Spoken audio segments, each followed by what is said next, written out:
Boa tarde a todos. Espero que todos estejam bem. Todos me ouvindo? Me escutam bem? Sim. Ótimo. Boa tarde. Depois de um longo e tenebroso inverno, Tiaços está de volta. 2 semanas que pareceram 2 meses. Estava falando com a Luciana que a gente já estava com saudade. A gente acabou, nesse ritmo semanal do Tiaços, imprimindo uma dinâmica e que essas 2 semanas acabaram se tornando excessivamente longas. Mas é um prazer estar de volta e um prazer renovado, porque hoje a gente vai receber uma grande colega nosso, um grande amigo, Maurício Santos. Eu vou fazer primeiro a apresentação formal, depois a apresentação afetiva, tá, Maurício? Maurício, ele é médico psiquiatra em atividade no Sistema Único de Saúde, no SUS. Ele é terapeuta de orientação pós-junguiana, analista em formação pelo Instituto Junguiano do Rio Grande do Sul, ligado à IAP, e pesquisador de filosofia pós-estruturalista. Quando a gente pensou o Tiaços, a gente poderia dizer que o Tiaços tem 3 vertentes ou 3 critérios de escolha, né? Primeiro, a gente quer chamar grandes nomes do mundo junguiano, e esses grandes nomes significa tão somente pessoas que tenham pensamento, que estejam pensando questões contemporâneas, pessoas que sejam referências para nós, pessoas que tenham, de alguma maneira, marcado as trajetórias intelectuais de todos nós que fazemos parte do Tiaços. Num segundo momento, o Tiaços também é um convite para dar voz a uma nova geração de pensadores junguianos brasileiros, abrir um canal de visibilidade, de expansão, como se isso aqui fosse uma espécie de tambor de repercussão dessas novas vozes. E o Tiaços também é, como não poderia deixar de ser, um lugar para os nossos amigos junguianos falarem. O Maurício ocupa as 3 dimensões. Ele é um grande amigo, um sujeito absolutamente amável, carinhoso, que eu tenho muito orgulho de tê-lo como um amigo muito íntimo hoje.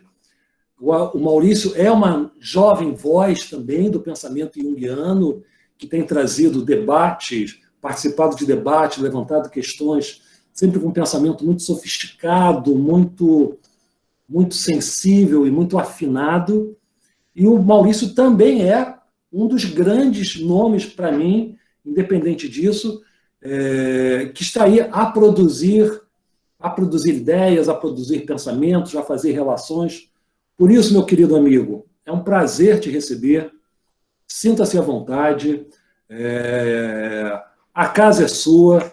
Faça bom uso da palavra. Vai ser uma grande alegria. É uma grande alegria ter você conosco. Tá bom? Seja bem-vindo. Certo. Bom, depois desta apresentação, o que mais dizer, né? Então, eu fico muito agradecido por esse convite da Luciana Ximenes e do Marcos Quintais. Acho que todos vocês sabem do valor que esse projeto Tiaços tem. Teria de qualquer forma, em qualquer época, mas nesta época de pandemia, acho que teve mais valor ainda.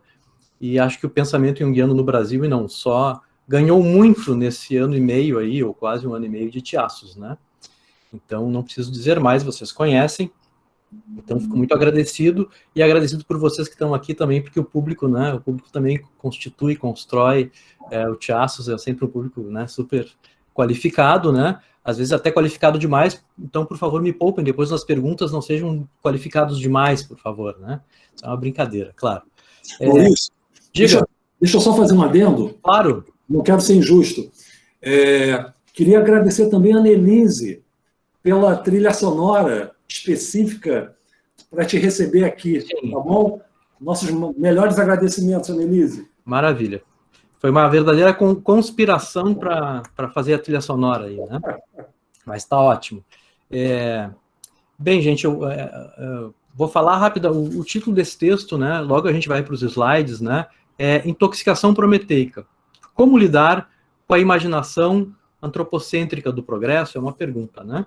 Então, vou falar rapidamente do histórico desse texto, porque é um trabalho em processo, né? Ele tem mais de uma versão, ele já tem uns 2 anos e meio e tem mais de uma versão, tá? A primeira versão eu apresentei há uns 2 anos e meio numa jornada do Instituto Junguiano do Rio Grande do Sul. Essa foi a primeira versão. A segunda versão eu apresentei no ciclo de conferências Diante da Imagem, que é de um grupo de pesquisa aqui de Porto Alegre, chama-se Grupo de Pesquisa Pensamento por Imagem, que, enfim, me deu muito mais do que eu imaginava, porque os temas tratados e as abordagens são realmente muito afinados com o que nós, junguianos e pós-junguianos, pensamos, estudamos e precisamos estudar, né? Então, esse foi o segundo momento. E o terceiro momento é este livrinho aqui, cadê? Estão vendo?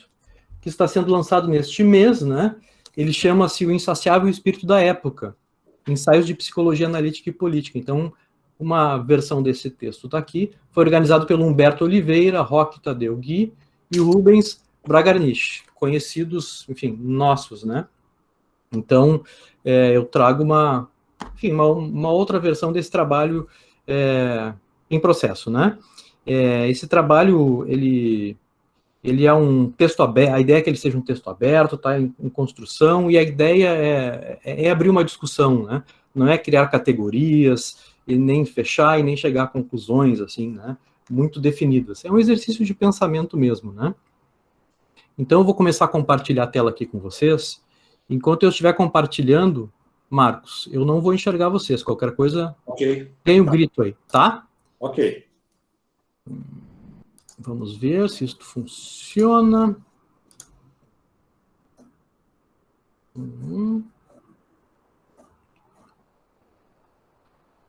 Chegou aí para vocês? Sim. Deixa eu ver se... Tá. Deixa eu só ver se... Eu não estou conseguindo mover aqui, só um momentinho.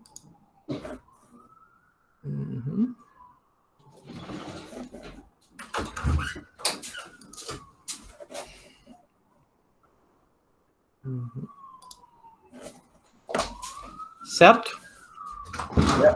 Então vamos lá. Intoxicação prometeica, como lidar com a imaginação antropocêntrica do progresso, né? Bom, a apresentação está mais ou menos dividida em 3 partes, assim, né? Primeiro, apresentar essa coisa de intoxicação prometeica, né? Do que isso se trata. Depois, apresentar o que eu chamei de fantasia aceleracionista, vou explicar depois, e depois uma possível cura para isso. O objetivo central aqui é tentar fazer uma abordagem psicológica, principalmente no nosso referencial junguiano e pós-junguiano, da crise ambiental, enfim, que assola nosso planeta, né? E que coloca a vida como um todo em risco, não só a vida humana, mas a vida como nós conhecemos. Então, essa é a busca, né? E a inspiração aí, para falar de intoxicação prometeica, vem do texto Intoxicação Hermética do Hillman, depois também vou explicar, tá?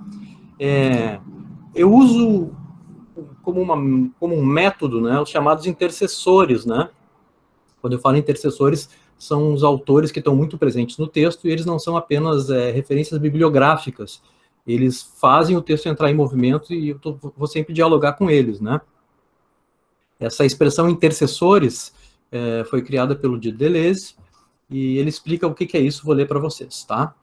O essencial são os intercessores. A criação são os intercessores. Podem ser pessoas, para um filósofo, artistas ou cientistas, para um cientista, filósofos ou artistas, mas também coisas, plantas, até animais, como em Castanhedo. Fictícios ou reais, animados ou inanimados, é preciso fabricar seus próprios intercessores. Eu preciso de meus intercessores para me exprimir, e eles jamais se exprimiriam sem mim. Sempre se trabalha em vários, mesmo quando isso não se vê. Então, isso é do Gilles Deleuze. Quais são meus intercessores? É um filósofo contemporâneo chamado John Gray, um filósofo inglês. Ele é uma espécie de cético, liberal cético. O trabalho dele, no geral, não me interessa muito, mas essa parte do trabalho dele, em que ele faz uma crítica à noção de progresso, me interessou aqui e vai nos interessar. E também o trabalho da Débora Danowski, da filósofa, e do Eduardo Viveiros de Castro, antropólogo.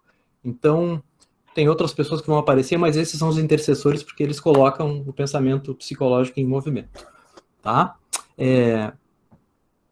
Tem uma advertência que eu quero fazer, né? Tem uma série de conceitos vão aparecendo aqui, antropocêntrico, antropoceno, são questões, são conceitos ainda disputados, né? Como esse é um texto psicológico, ele quer pensar a psicologia com a ajuda dessas outras áreas, antropologia, filosofia, eu não vou ficar aqui entrando nessas disputas conceituais ou detalhando isso, né? Mesmo que sejam assuntos importantes, mas não é o objetivo do texto, né? Assim como, outra advertência é que uma das inspirações principais desse texto é o Hillman, foi o caminho que ele fez no Intoxicação Hermética, então a mitologia grega aparece aqui, não aparece em outras mitologias. Não quero passar a ideia aqui de forma alguma de desvalorizar ou não olhar, não enxergar, invisibilizar outras mitologias, muito pelo contrário, né?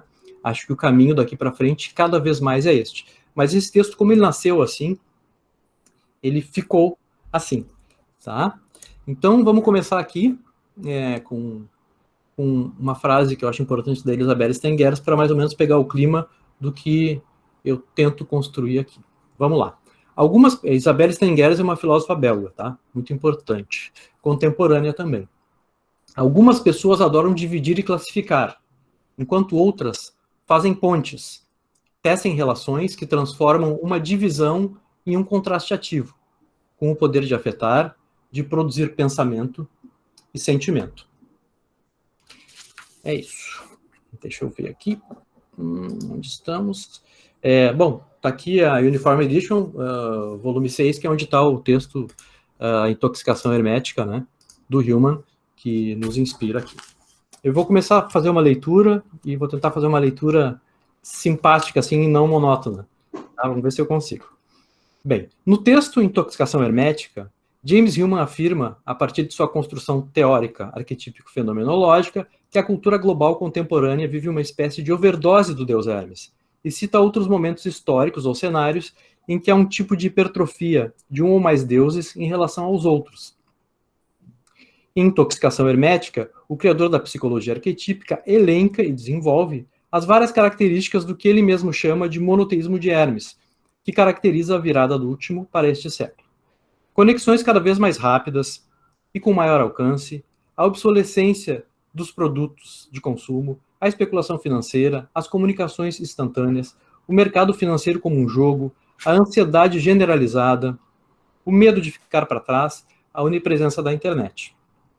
Então, acho que a maioria aqui conhece esse texto, a Intoxicação Hermética do Hillman, e é isso que ele nos aponta, né, do final do século passado para esse século. Esse texto é dos anos 90, então uma espécie de um monoteísmo de um deus. Na linguagem do Jung, a gente poderia chamar de uma espécie de unilateralismo, e isso tem uma série de consequências, e bem, a ideia é que isso de alguma forma tenha uma cura ou um manejo para, não digo voltar a um estado de equilíbrio, mas para produzir um novo estado de equilíbrio, de uma certa funcionalidade. Então, eu peguei essa coisa da intoxicação hermética, e aqui, para pensar a crise ambiental, cunhei esse termo, que não se pretende ser uma categoria, mas acho que, de novo, ajuda a gente a pensar, é a intoxicação prometeica. Então, vamos falar um pouquinho do Prometeu, né, que é um personagem que certamente vocês conhecem, mas vamos rever muito rapidamente aqui a história dele, né?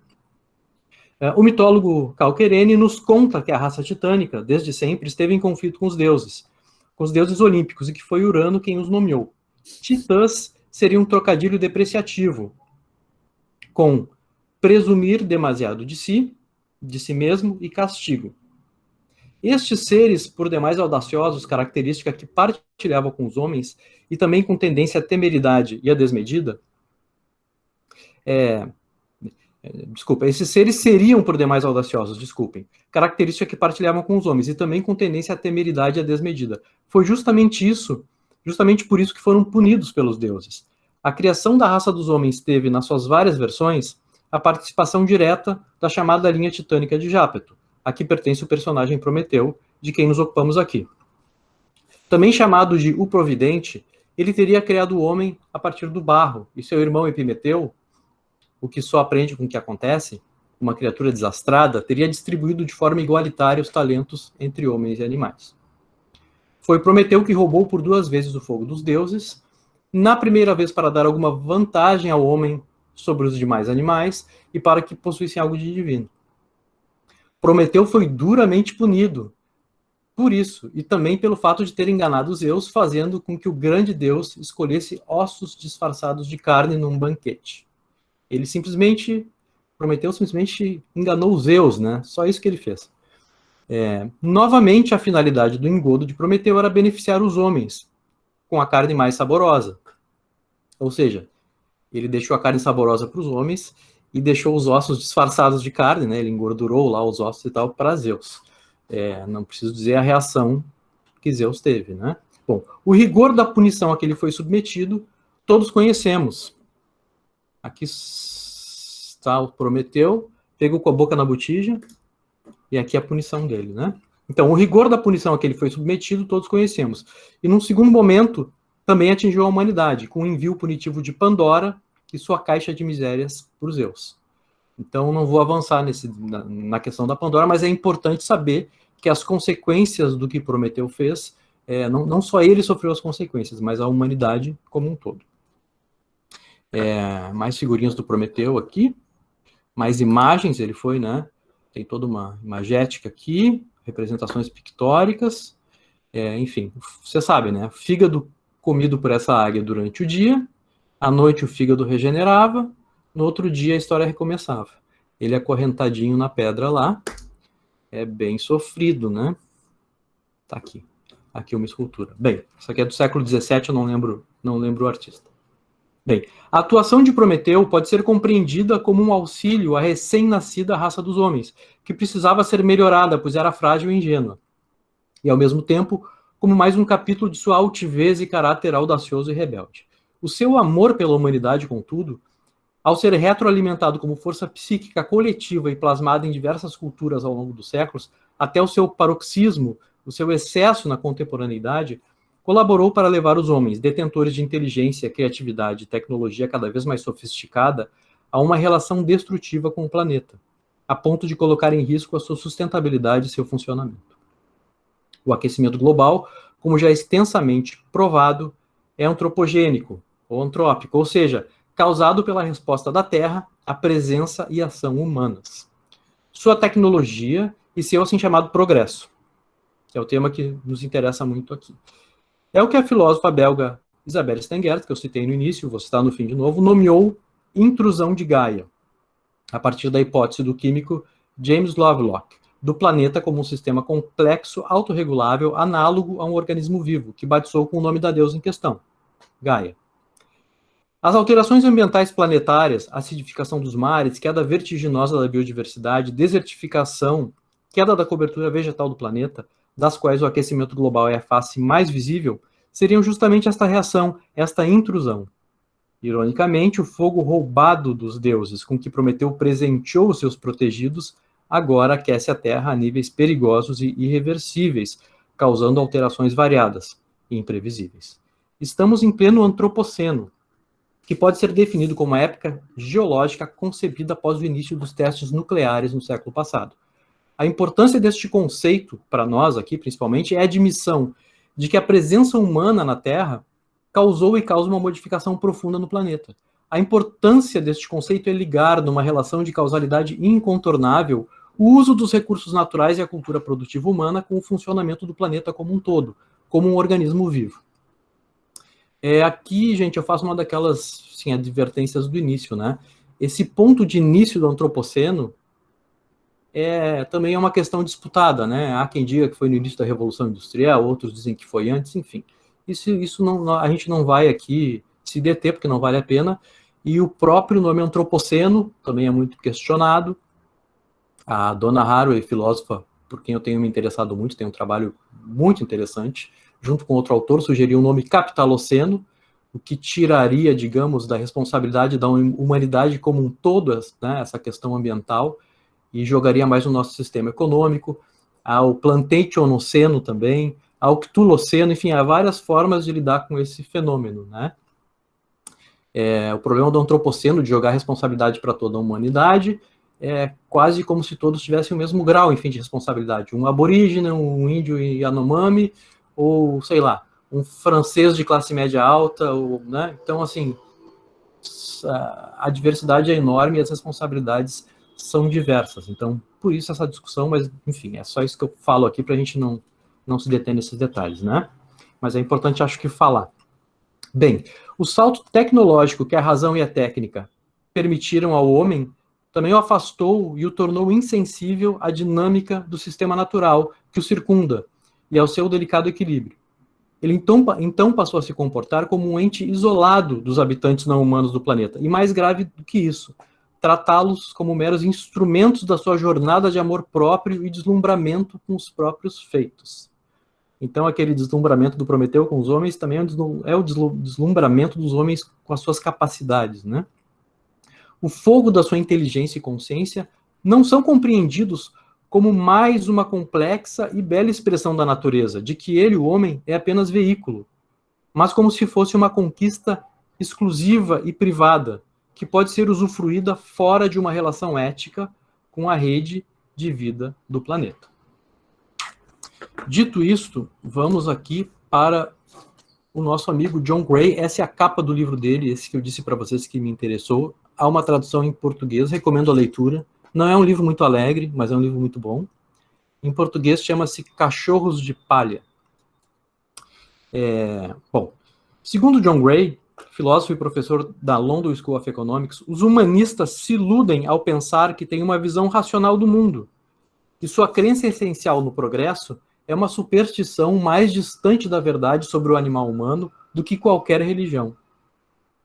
Ainda segundo Gray, abro aspas, a ideia de progresso é uma versão secular da crença cristã na providência. É por isso que era desconhecida entre os antigos pagãos. Cito um trecho aqui com vocês do John Gray. A ideia de progresso baseia-se na crença em que o crescimento do conhecimento e o avanço das espécies caminham juntos, se não agora, pelo menos a longo prazo. O mito bíblico da queda do homem contém a verdade proibida. O conhecimento não nos torna livres. Ele nos deixa como sempre fomos, vítimas de todo tipo de loucura. A mesma verdade é encontrada no mito grego. A punição de Prometeu, acorrentado a uma rocha por ter roubado o fogo dos deuses, não foi injusta. Aqui é a opinião do John Gray, né? O John Gray acha que Zeus tinha razão. Bom, aqui, pela primeira vez, podemos cunhar e utilizar a expressão intoxicação prometeica, seguindo a lógica personificadora arquetípica. O outro nome do que aqui tentamos definir psicologicamente poderia ser simplesmente antropocentrismo, na sua máxima expressão e intensidade. Se no caso da overdose do deus Hermes, lá, né, no texto da intoxicação hermética, Hillman nos ensina que é a proximidade com Héstia, deusa da celebração, da introversão, da sacralidade do espaço interno da casa e da desaceleração, do foco, que pode, de alguma forma, reequilibrar o jogo, nos cabe perguntar. E essa é a grande pergunta, eu acho, do trabalho, que eu me proponho a responder e talvez a gente possa conversar depois. Qual seria a estratégia, ou dito de outra forma, um tanto prática, a receita para, do ponto de vista psicológico transindividual, nos retirar da rota apocalíptica da intoxicação prometeica? De um humanismo alienado e sua crença desmedida no progresso? A mesma pergunta poderia ser feita para Jung, que compreendeu antes de Hillman, e nos seus próprios termos, que o sistema psíquico se autorregula e que qualquer unilateralidade psíquica necessita ser compensada. E, de fato, em algum momento será compensada pelo inconsciente, pois essa é a dinâmica natural da psique.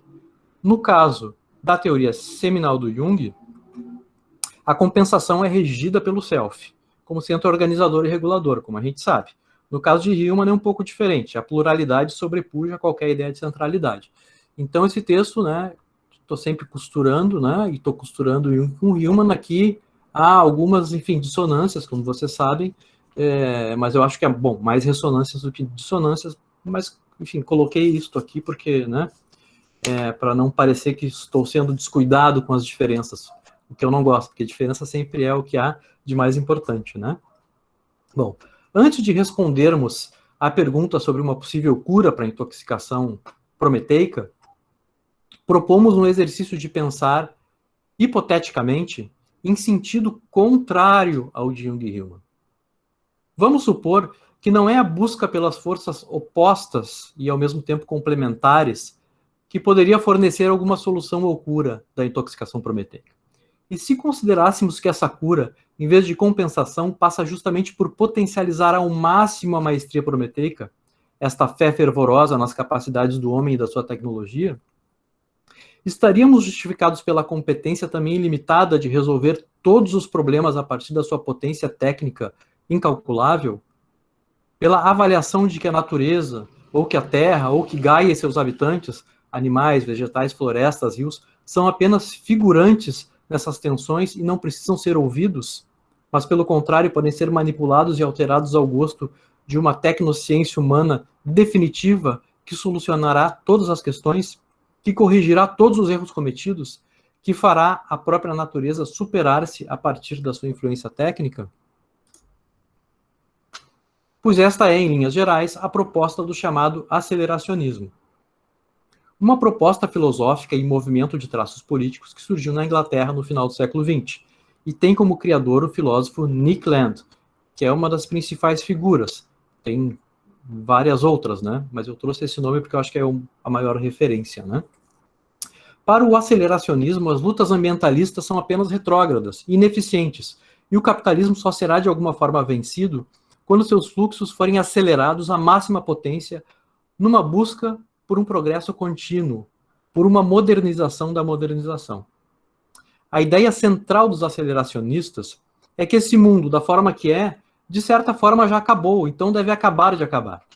Não há mais espaço para ilusões passadistas, ingênuas e bucólicas, dos, abre aspas, sonhadores e abraçadores de árvores, fecha aspas, é uma citação do Viveiros de Castro, que acreditam ainda numa espécie de possibilidade de retorno a um romântico tempo pré-capitalista. Para os aceleracionistas, o capitalismo tornou-se universal e hegemônico, e ele tem a capacidade de capturar qualquer resistência contra si. Já que não há possibilidade de constituição de um fora do capitalismo, a solução seria modificá-lo, ou transformá-lo por dentro até a sua dissolução. Isso só pode ser colocado em prática acelerando-o ao máximo para que, finalmente, ocorra uma destruição criativa e que daí surja um novo mundo. Essa destruição não será metafórica. Trata-se de algo literal com consequências nefastas em grande escala, mas, para os aceleracionistas, necessárias. É difícil não reconhecer uma fantasia apocalíptica e escatológica nessa intrincada narrativa redentora. Mas, ao mesmo tempo, se trataria de um tipo de apocalipse intencionalmente produzido pelo próprio homem a partir das forças liberadas pela sua própria cultura socioeconômica e tecnocientífica. O humano, nessa estranha agenda aceleracionista, também deverá ser profundamente modificado no processo, transformado pela tecnologia, pós-humanizado. O homem do futuro será meio biológico, meio maquínico, fruto de intervenções técnicas e genéticas. Quem sabe, nessa estranha utopia, o homem poderia tornar-se imortal, quem sabe um deus, senhor do seu destino. Mas, como nos lembra John Gray, voltando ao John Gray, a mesma genética que pode curar as doenças da velhice, talvez seja a tecnologia predileta em futuros genocídios. O John Gray, ele é o rei do balde de água fria, né? O John Gray sempre está lá para dar real, né? Bom, em 2013 foi lançado por Williams e Cernisek o chamado Manifesto Aceleracionista. O texto fala em uma política prometeica de maestria máxima sobre a sociedade e seu ambiente. Vou ler de novo aqui, abre aspas, isso está no manifesto, né? O texto fala em uma política prometeica de maestria máxima sobre a sociedade e seu ambiente. Segundo Danowski e Viveiros de Castro, o manifesto não chega a ser original. Ele seria uma espécie de upgrade tecno da Vulgata marxista ao repisar o Manifesto Comunista de 1848, misturado ao que Oswald de Andrade chamava de filosofia messiânica. A saber, a bimilenar narrativa patriarcal, repressiva, transcendentalista, racista e falocrática, que atravessa como um fio rubro a história do Ocidente, de São Paulo a Marx, Russell, Heidegger e além. Fecho aspas da citação do Viveiros de Castro e da Débora. Os mesmos autores resumem o que para eles é o projeto aceleracionista. Eu coloquei a capa do Neuromancer aqui porque o movimento aceleracionista tem toda uma questão estética também, né?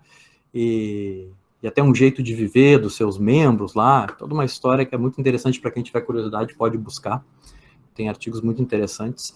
E esse livro, enfim, os inspirou muito, eles liam muito o Neuromancer, que é um clássico, enfim, da ficção científica, né?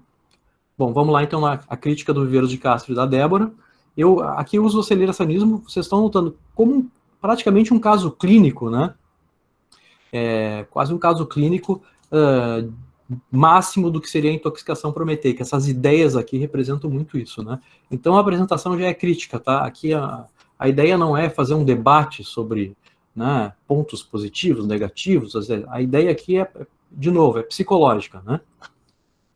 Então, citação. Os aceleracionistas entendem que nós devemos escolher entre o animal que fomos e a máquina que seremos.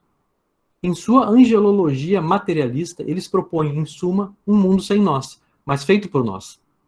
Reciprocamente, imaginam uma espécie pós-humana recriada por uma plataforma material hipercapitalista, mas sem capitalistas.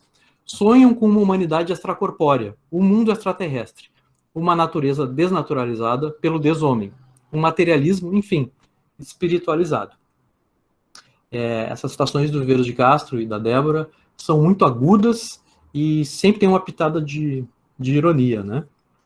Bem, a esta altura poderíamos perguntar, mas afinal, do ponto de vista psicológico, qual a razão da preocupação com esse tal pensamento e projeto aceleracionistas? Ora, o aceleracionismo é justamente o exemplo mais acabado, a expressão mais extrema, e por que não chamar de fundamentalista, do que eu chamo de intoxicação prometeica. Ainda que não aplicado à risca, ele é a vanguarda de uma concepção e prática que de certa forma já estão em vigor, colocando a vida do planeta em risco. Mas ainda que consciente disso, ele pretende ainda intensificar o modus operandi em voga. Compreender o modo de pensar aceleracionista, sua psicologia nos capacita melhor a enfrentar o desafio urgente que temos à nossa frente. Opa. Vamos lá. Jung, Hillman e o panpsiquismo. Nesse sentido, aqui nós já estamos nos encaminhando para a terceira parte do trabalho, que é então, bom, feito essa espécie de diagnóstico dessa situação, aqui explicitado essa espécie de caso clínico extremo, né, de um jeito de pensar que coloca o planeta cada vez mais em risco. O que seria, do ponto de vista psicológico, como a psicologia poderia participar, individual e coletivamente, como uma espécie de construção de outra possibilidade ou de uma cura? Tá? Então, nesse sentido, podemos considerar o aceleracionismo um delírio prometeico, a elevação do fascínio ao humano, aos seus feitos passados e possibilidades futuras a níveis nunca imaginados. Uma espécie de ultra-humanismo. Esse ultra-humanismo vai de encontro ao que Hillman defende no 4º capítulo do clássico Revendo a Psicologia, a operação psicológica que ele denomina desumanizar, assim como a uma ideia de anima mundi que ele recupera e desenvolve, e também de várias sabedorias de culturas indígenas ou exteriores à cultura hegemônica europeia, para as quais o antropocentrismo não faz nenhum sentido, mas, pelo contrário, pode representar até um tipo de adoecimento. Hillman defende que a alma, ou psique, tem rincões não humanos, e que nem tudo que é psicológico é humano.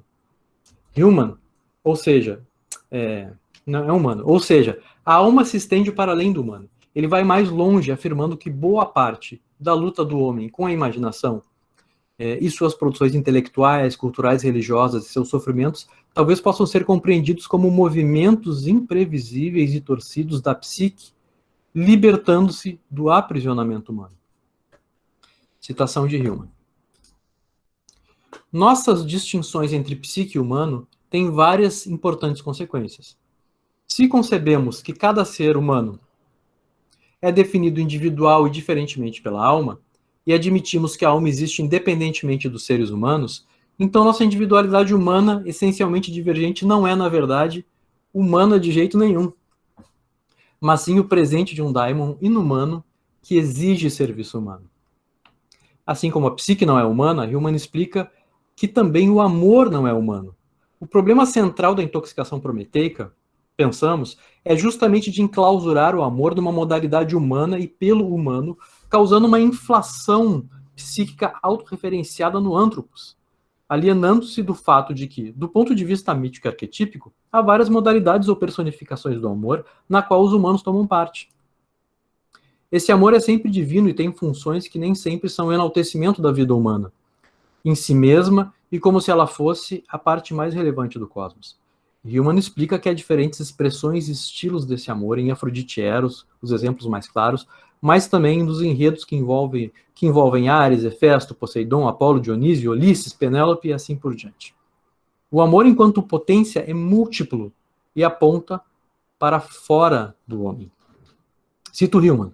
O amor, então, não é mais um fim, e sim um meio de retorno da psique humana para a sua essência imaginal não humana. Ainda elaborando a relação entre o humano e a psique, Hillman recupera a ideia ou a percepção de anima mundi, que, segundo ele, é uma visão análoga a concepções antigas, como o animismo, por exemplo, e também a leituras neoplatônicas de Marsilio Ficino e outros pensadores renascentistas.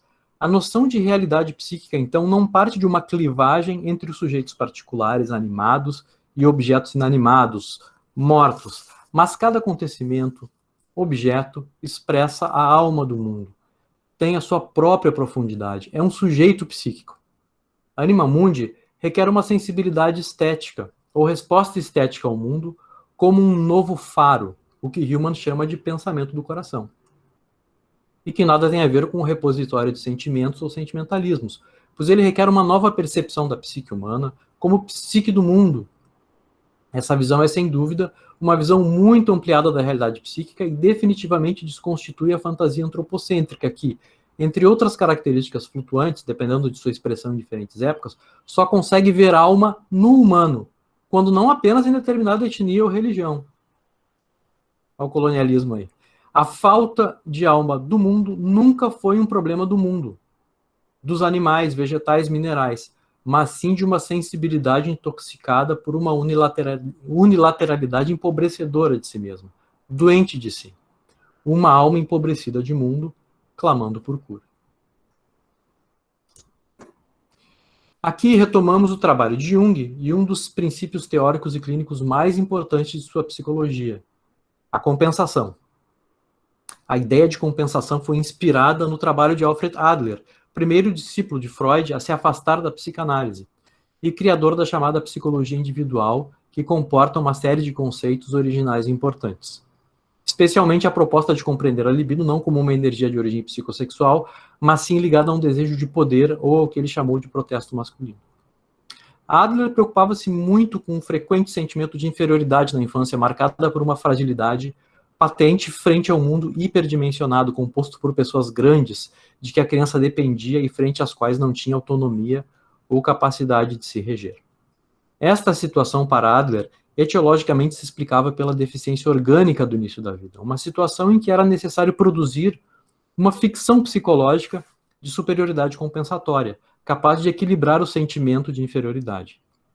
A partir daí, desencadeava-se um processo de compensar essa fraqueza para conseguir adaptar-se a esse universo ameaçador. Eu fiz questão de citar, eu acho importante citar o Adler, porque o Adler às vezes é meio injustiçado, né? E o Adler teve umas intuições e conceitos tão interessantes, tem uma obra interessante, né? E o próprio Jung reconhecia isso. Então, eu acho que muitas pessoas não sabem que essa ideia de compensação tão importante para o Jung, na verdade, surgiu com Adler. Então, faço aqui uma reverência a Adler, né? Jung toma essa ideia de compensação e a amplia, considerando-a como uma equilibração funcional, como uma autorregulação geral do aparelho psíquico, especialmente do inconsciente, em relação à função consciente. Quanto maior a unilateralidade da atitude consciente, maior a resposta inconsciente, especialmente por meio de sonhos que visam equilibrar a situação em questão. Jung ressalta que a função compensatória está sempre ativa e é inconsciente. Por isso, só é notada nos casos mais extremos, pois normalmente funciona mais por orientação e complementação do que por contraste. É nesse último caso que a terapia analítica é mais importante, para auxiliar nessa conscientização e compensação. O princípio de compensação não é apenas individual, pelo contrário, deve ser compreendido com relação a complexos culturais, possessões e paixões coletivas. Ele se constitui e se manifesta a partir e na psique coletiva. Uma imagem arquetípica, um Deus composto por toda uma temática, voltei ao exemplo mais clássico utilizado por Jung, quando ele trata a espécie de possessão que o povo alemão passou antes da Segunda Guerra, né? Pode tomar os corações e mentes de grupos ou nações em resposta a contextos históricos específicos, manifestando-se de forma fanática e blindada. Provavelmente será seguida por um novo movimento inconsciente com o objetivo de mostrar o que não estava sendo visto e tornar a equilibrar o sistema psíquico, no processo que ele chamou de enantiodromia, um movimento em direção ao que é oposto ou a posição oposta. Bem, essa linguagem, né, é muito forte no Jung e não é a linguagem que o Hillman usa, né, e nem a perspectiva do Jung não trabalha tanto com essa questão dos opostos, pelo menos desta forma. Na visão de Hillman, não é exatamente pela via de uma operação de compensação que ocorre o movimento psicológico de reequilíbrio nos casos de intoxicação por um Deus. É que Hillman epistemicamente não parte da ideia de uma psique consciente que é auxiliada por um inconsciente regulador, sempre pronto para mostrar o outro lado da questão. Na sua visão politeísta, na medida em que começa a ocorrer um tipo de monoteísmo num determinado indivíduo, ou grupo, período ou cultura, outros deuses se apresentarão para curar a overdose que se faz presente e gera danos. De qualquer forma, não há como não ver aí uma dinâmica compensatória, mesmo que sob outra rede de sentidos, também sem a atuação de um self regendo o processo. Dito isto, voltamos à nossa pergunta inicial sobre qual seria a cura do ponto de vista psicológico para a intoxicação prometeica. O que estaria se movendo na psique coletiva para dar conta da crise ambiental e do aquecimento global antropogênico, que fosse uma resposta alternativa ao aceleracionismo que procura curar o mal com mais mal ainda, numa espécie de uso sinistro e distorcido do princípio homeopático em que semelhante cura semelhante? Então, vamos lá. Começamos então para terminar aqui com essa possibilidade, né, essa especulação no melhor sentido de que forças aí, ou que ideias, ou que posturas, ou que experiências poderiam nos ajudar a lidar com isso. Acreditamos que as soluções psicológicas coletivas que se esboçam e ao mesmo tempo nos desafiam às ameaças da ilusão no progresso, do isolamento perante o planeta e seus habitantes, não humanos, relegados a um status de relevância, e da catástrofe ambiental, passam por algo que está presente na visão de Jung e também posteriormente na visão de Hillman.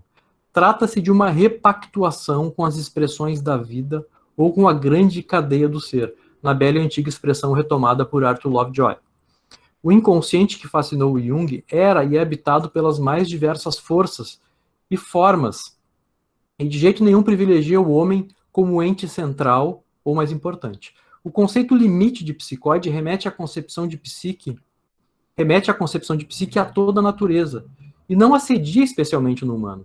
Jung sempre trabalhou personificando as manifestações psíquicas em vez de conceituá-las abstratamente. Grande mãe, velho sábio, sombra, ânima, ânimos, trickster, etc. O método da imaginação ativa solicita que literalmente conversemos com as figuras da imaginação, que as tratemos como reais e não como simples fantasias relacionadas aos eventos da vida consciente. Que as entreguemos, de certa forma, dignidade ontológica. Uma psique ricamente habitada, onde as figuras arquetípicas e os complexos têm autonomia e se movem a partir das próprias forças e da própria natureza dos seus desejos, sem dever obediência ao ego ou à consciência, mas às vezes inclusive entrando em violento choque com eles.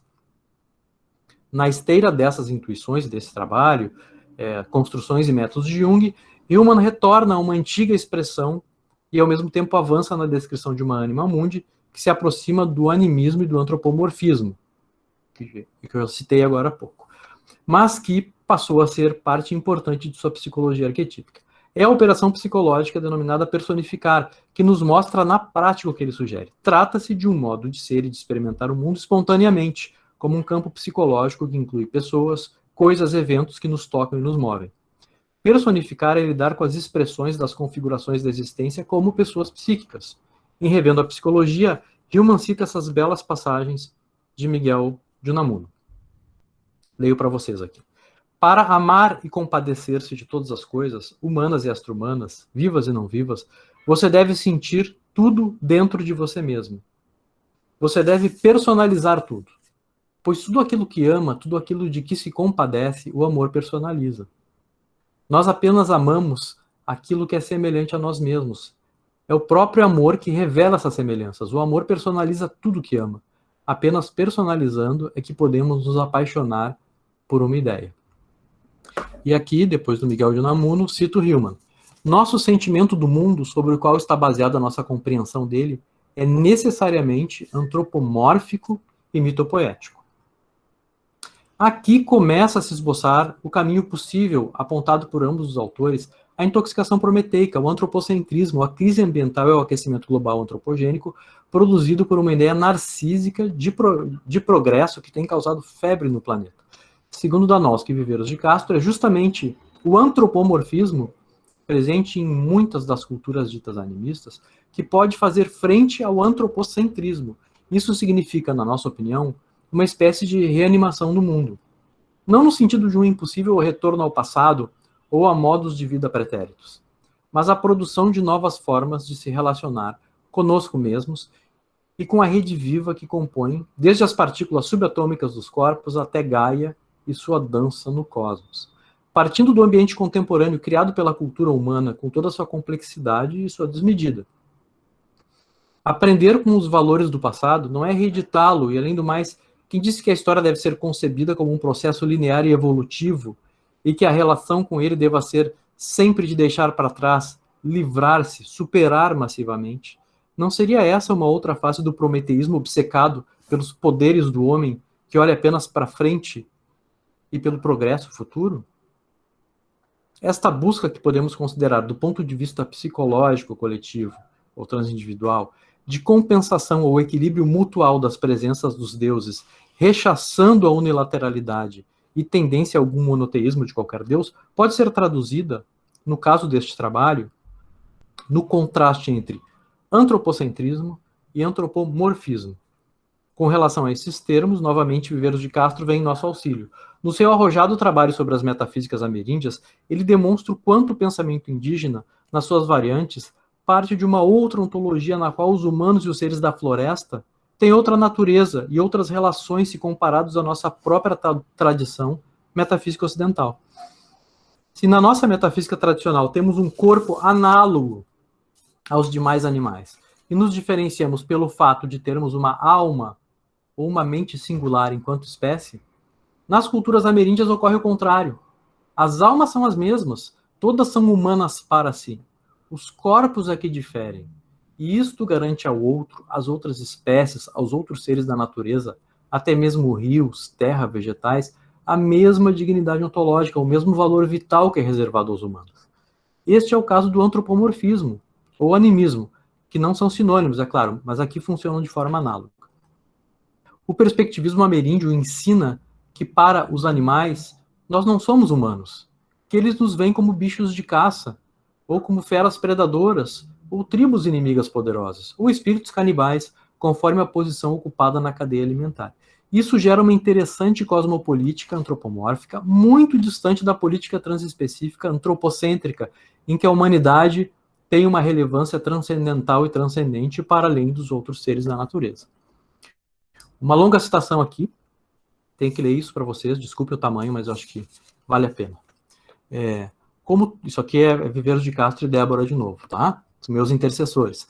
Como todos os humanos, como todo animal, enfim, os ameríndios precisam comer ou de alguma forma destruir outras formas de vida para viver. Eles sabem que a ação humana deixa inevitável uma pegada ecológica no mundo. A diferença está em que o solo em que deixam suas pegadas também é vivo e alerta, sendo frequentemente o domínio ciosamente vigiado de algum supersujeito. O espírito mestre da floresta, por exemplo. O que requer, portanto, olhar com muita atenção onde se pisa. Pois, como diria o santo padroeiro do perspectivismo ocidental, ele cita o filósofo Leibniz aqui, a Débora Danowski é especialista em Leibniz, né? Há almas por toda parte. Em suma, o postulado fundamental da cosmopolítica ameríndia é que se costuma designar de antropomorfismo, um conceito que, em nosso entender, não deveria ser usado de maneira pejorativa ou usual, com que o fazemos ao aplicá-lo complacentemente aos povos primitivos e aos espíritos simples em geral. Ao contrário, é uma pressuposição prático-ontológica largamente difundida. E pensamos que o antropomorfismo merece receber cidadania filosófica plena, apontando para possibilidades conceituais ainda inexploradas. Certo. O que o autor chama de princípio antropomórfico deve ser contrastado com o princípio antropocêntrico, esse hegemônico e firmemente fixado na metafísica ocidental, que descrevemos nas páginas iniciais e que, em sua máxima potência e unilateralidade, torna-se o que denominamos intoxicação prometeica. Não é apenas um conjunto de percepções e ideias, mas uma perspectiva dominante através da qual pensamos o mundo e nos relacionamos com ele, além de ser a via pela qual construímos e estruturamos o nosso conhecimento. Afirmar que tudo é humano, portanto, ao contrário desta pressuposição antropocêntrica dominante, é passar para o princípio antropomórfico, é perceber e compreender que os humanos não são uma espécie especial, um evento excepcional que, abre aspas, veio interromper magnificamente a trajetória monótona da matéria do universo, fecha aspas. Não há nada de transfigurador nos humanos que os faça diferentes do restante da natureza. Ainda segundo os autores, o princípio antropomórfico afirma que os demais entes da natureza são justo como nós, ou seja, ele parte de uma generalização panpsiquista como método básico de equiparação do mundo com o humano pré-existente. Última citação do Viveiros de Castro e da Débora. A acusação de uma projeção do ego sobre o mundo é algo a que os modernos sempre recorreram para definir a característica antropológica dos povos animistas. Freud foi, como se sabe, um dos mais ilustres defensores dessa tese. No entender destes que chamamos animistas, ao contrário, somos nós os modernos que, ao adentrarmos o espaço da exterioridade da verdade, o sonho, só conseguimos ver reflexos e simulacros obsedantes de nós mesmos, em lugar de nos abrirmos à inquietante estranheza do comércio com a infinidade de agências, ao mesmo tempo inteligíveis e radicalmente outras, que se encontram disseminadas pelo cosmos. Quem leu A Queda do Céu sabe a importância que tem, né, para os ameríndios a questão do sonho, né? E, enfim, tudo que isso significa e como é diferente para a gente, né? O Schopenhauer chega a dizer que nós não sabemos sonhar, desaprendemos a sonhar, né? Nós, os brancos, né? Ok. Então, acreditamos que temos elementos suficientes, né, chegando perto da conclusão aqui, para afirmar que a cura ou o movimento compensatório é o que chamamos de intoxicação prometeica, causadora da crise ambiental global e do risco de vida ao planeta, como o conhecemos, passa por cultivar, pois não se trata de criar algo ex nihilo, e ao mesmo tempo fabricar, pois novas condições pedem a produção de diferença, um modelo de vida baseado numa cosmovisão almada, ou num olhar que parta da anima mundi, ou numa perspectiva antropomórfica. Todos esses termos não são sinônimos, mas ressoam como concepções e caminhos análogos. Dito de outra forma, nos engajarmos numa revolução da sensibilidade, rumo a uma cosmopolítica de todos e com todos os viventes, desde Gaia até o mais ínfimo e último grão de vida não orgânica. Eu adoro essa expressão vida não orgânica, que é a do Deleuze, né? Que é uma expressão paradoxal, né? Neste caso, o termo desintoxicar não seria suficiente, pois não se trata apenas de afastar um agente danoso e retornar a um pretenso estado inicial, mas de reinventar formas de produzir e viver.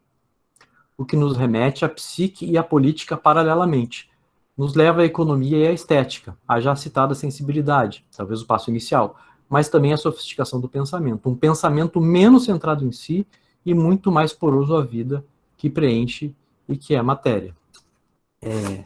Enfim. Para encerrar aqui, não encerrar toda a apresentação, encerrar o texto, né? Eu queria citar, comecei com a Isabelle Stengers, queria terminar com a Isabelle Stengers. Num texto chamado Reativar o Animismo. Né? Reativar o animismo não significa, então, que tenhamos sido animistas.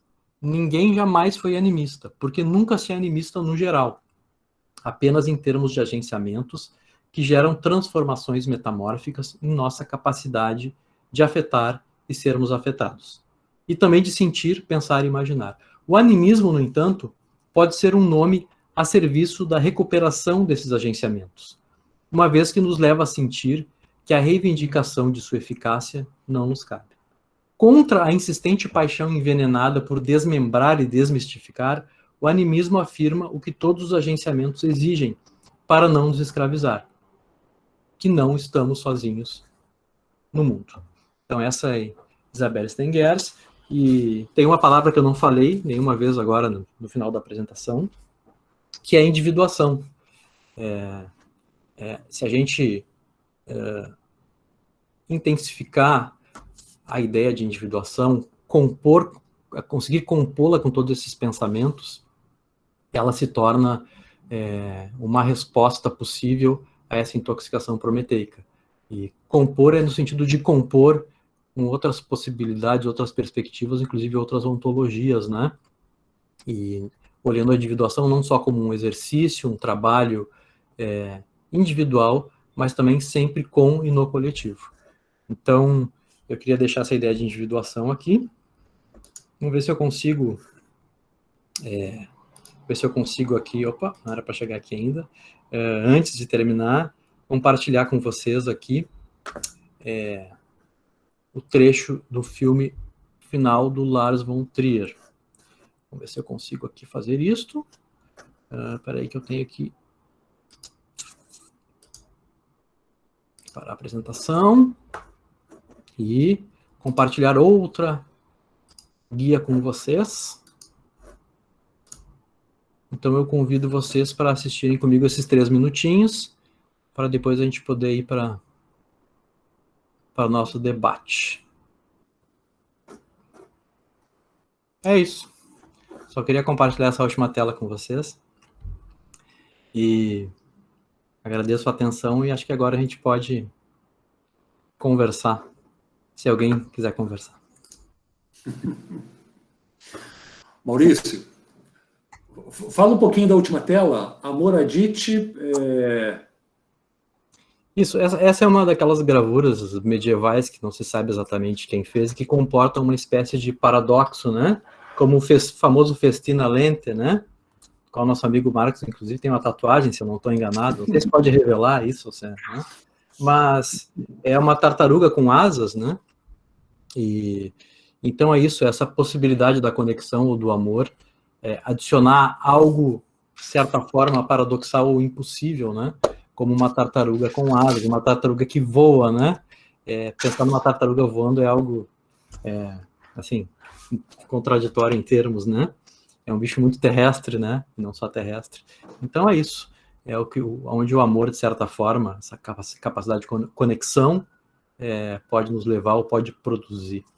Eu acho belíssimo isso, eu gosto muito. Se eu fosse uma pessoa das tatuagens, talvez tatuasse a imagem aí.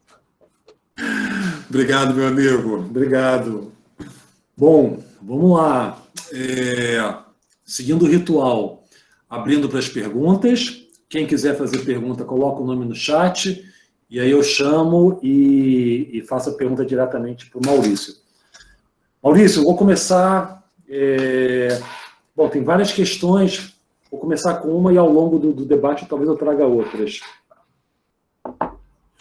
Nada muito elaborado, mas comentários para a gente poder pensar juntos. Fiquei pensando que, ao falarmos de intoxicação prometeica, a gente está falando do registro também do capital, né, de um sistema econômico que você bem disse que poderia também ser nomeado como capitaloceno, mas efetivamente eu queria guardar um pouco o registro do capital. É possível, uma pergunta que eu te faço, né, é possível propor uma possibilidade de saída dessa crise, ainda preservando a ideia de capital? Ou seja, nos curarmos da intoxicação prometeica não é necessariamente, penso eu, nos livrarmos do capital. Eu diria que, como diz o Zizek, né, é mais fácil imaginar o fim do mundo do que imaginar o fim do capitalismo. Mas é possível pensar o capital adicionado ou em convergência ou em agenciamento com outras instâncias? Ou você acha que essa é uma palavra, uma expressão, um registro que deve decair. O que você imagina? O que você acha? Então, Marcos, a pergunta é difícil, muito ampla, né? Faz um recorte, sim. Vamos lá. Bom, com relação ao Zizek, sei lá, né, o fato dele não conseguir imaginar não significa que nós não devamos tentar, né? Porque o Zizek também, né? Enfim, tem lá as suas questões. Na verdade, o que eu quero propor aqui é que essas relações, né, Marcos, que o paroxismo delas, isso que eu chamei de intoxicação prometeica, isso vem de longo tempo e, de certa forma, foi necessário para a humanidade, para se constituir, as culturas se constituírem como tal. Como tudo, num certo grau, estava bem, mas isso ultrapassou completamente os limites e coloca, enfim, na verdade, a vida no planeta em perigo, né? Não é pouca coisa. O que o Guattari chamava de capitalismo mundial integrado, eu gosto muito dessa expressão dele, porque é bem antiga, dos anos 80, né? Se falava até pouco em globalização, ele já usava esse termo, né? A forma como essas relações do capital se dão, e em cima desse tipo de funcionamento psicológico, eu não acho que seja possível resolver essa crise sem que isso, de alguma forma, seja radicalmente alterado. Agora, o que fica do capital, das relações de capital, não sei, né? Realmente não poderia dizer. Agora, eu acho que é uma necessidade de um reset bem violento, né? E de uma mudança radical, né? Dessas relações do capital e da forma de viver para que as coisas, de alguma forma, funcionem. Acho que temos que aprender lá com o que o Latour e o Vieira de Castro chamam de os terranos, né? Então, ele tem eles opõem os humanos, que estamos dentro dessa cultura, digamos, exploradora, né, e que acreditam no progresso da Terra, e os terranos, que é aqueles que vivem de um certo espaço de harmonia, é perigoso falar isso, mas de harmonia com a Terra, com o planeta, com esse funcionamento. Então, acho que temos que aprender com eles, na verdade, né? É isso. E as relações talvez possam se dar de outra forma, que não essa forma capitalista, né? Marx fez esse diagnóstico muito bem, né? E talvez a solução ou a cura proposta não tenha tido sucesso total até hoje, aí também debates, né? Mas o diagnóstico eu acho que está muito bem feito. Tá, legal, amigo. Vamos lá, perguntas. Amineres, querida, tá por aí? Estou por aqui, mas não tenho câmera. Eu já pedi para o técnico ajeitar isso para mim, mas ele não conseguiu, pelo visto. Então, estou de novo aqui no escuro, o que eu sinto muito, porque eu aperto aqui, mas não adianta, volta a ficar a câmera fechada. Tudo bem, vocês me escutem, por favor.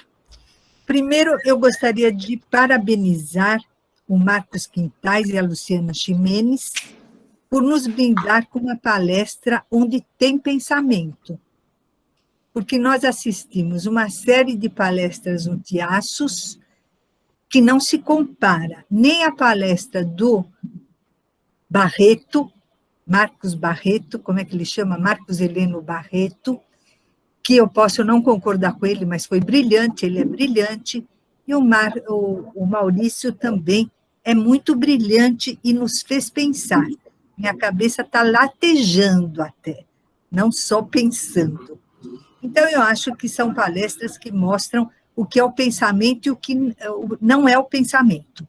O Maurício foi uma palestra de pensamento e eu agradeço muito por ele ter me feito pensar tanto. Eu quero falar algumas coisas em torno da palestra do Maurício, que eu penso que nós somos companheiros de percurso, eu e o Maurício, e a gente diverge em algumas coisas, mas hoje eu prestei muita atenção. Então, eu acho que eu compreendi aonde que estão as minhas divergências, que também é difícil perceber. Eu acho que se a individuação não fosse um penduricalho na sua fala, nós terminaríamos com um sentimento trágico. Um sentimento trágico, porque nós estamos num barco, mas tão perigoso, que não só estamos no fim do mundo, e não é só uma frase de efeito, nós estamos mesmo vivendo o fim do mundo e talvez o fim da espécie. Então, se você tivesse colocado a nossa nave neste pensamento, né, na individuação, nós terminaríamos com um pensamento trágico. Eu acho que a ideia de cura, ela não me faz bem nesse tipo de pensamento, porque estamos num momento muito perigoso e nós temos que ficar conscientes do perigo. Está vindo um golpe de Estado, um golpe sobre o golpe, e isso pode ser trágico para os próximos 20, 30 anos. Para quem tem filhos, por favor, pense nisso, porque é muito perigoso o momento. Então, não quero terminar essa palestra com a ideia de uma cura, eu quero terminar com o trágico. Isso é a primeira questão. A segunda questão, eu acho que é preciso abandonar essa ideia de compensação. A ideia de compensação, ela tem algum sentido no indivíduo que se individua, mas ela está longe de ter algum sentido no coletivo. Não é rápido, são eons de idades, né? Não dá para fazer essa ideia de compensação desta maneira. É muito grave isso, Maurício. Eu acho melhor o trágico do que a ideia de compensação. Eu penso que essa ideia... Eu nunca entendo o porquê dos deuses, eu não entendo. Realmente é uma falha cognitiva minha, porque pode ser uma metáfora, pode ser uma poética, mas eu não compreendo bem. Na sua fala, a economia do seu discurso não exige deuses. É na economia do seu discurso. Então, fica uma coisa descolada que não precisa... Você é um grande pensador, cara, um grande. Então, de repente, colocar uns deuses aí, para que serve isso? Na economia do seu discurso não cabe. Eu acho que a anima mundi está no Jung, está na ideia do psicoide, está na ideia da sincronicidade, onde nós pensamos a ideia de significados ele pensou, muito além do humano, ele pensou uma psique além do humano, isso que é a anima mundi. Agora, ele chegou nisso através da individuação. A chave tem que ser a individuação. Vamos nos individuar tragicamente, porque ninguém se individua fazendo piruetas. A individuação é trágica, dolorosa, é um rasgar do corpo, da alma e da psique, e vamos chegar na anima mundi. Mas essa pirueta em que a anima mundi nos é apresentada como antropomorfismo, que é a personificação de todos os entes em nós mesmos, com animismo ou com o perspectivismo ameríndio, eu não posso aceitar, porque as ontologias são diferentes. Então, eu acho que cabe a um pensador como você fazer as diferenças ontológicas, e não uma aproximação que nos confunde. Nos confunde. E eu penso que é sempre bom lembrar de uma coisa. O perspectivismo ameríndio, as sociedades sul-americanas, são sociedades contra o Estado. É isso que elas são. Não dá para trazer o sonho ameríndio para o sonho da sociedade de mercadoria. Não dá. É preciso colocar contra o Estado, e contra o Estado desmancha toda esta fabulação em torno de uma aproximação entre antropomorfismo e animismo ou perspectivismo ameríndio. Gostei muito, Maurício, você sabe que eu gosto de te ver pensar. Então, apesar da minha cabeça estar latejando, porque veio tudo junto, eu te agradeço. Bom, eu que agradeço, né, Mineres? As tuas perguntas e colocações só me fazem pensar também e valorizam aqui o meu texto, né? E é isso que a gente quer mesmo, né? Por isso que eu disse que é um exercício de pensamento, né? Eu vou tentar endereçar algumas coisas aqui, né, Mineres, que tu falou. Isso é muita conversa, né? Bem, com relação ao penduricalho da individuação, na verdade, há umas 3 semanas atrás eu pedi para o Marcos e para a Luciana mudarem o tema da minha fala, eu achei que essa fala aqui tinha mais a ver com o momento que a gente estava passando. Eu ia falar sobre individuação, na verdade, né, Meirelles? O título até era Individuação, tornar-se o que se é ou devir outro. Ia falar sobre autores e assuntos que a gente gosta muito, que a gente vai ter oportunidade de falar numa aula do JUSP, que é sobre Simondon e sobre a ideia de corpo sem órgãos do Deleuze e Guattari, né?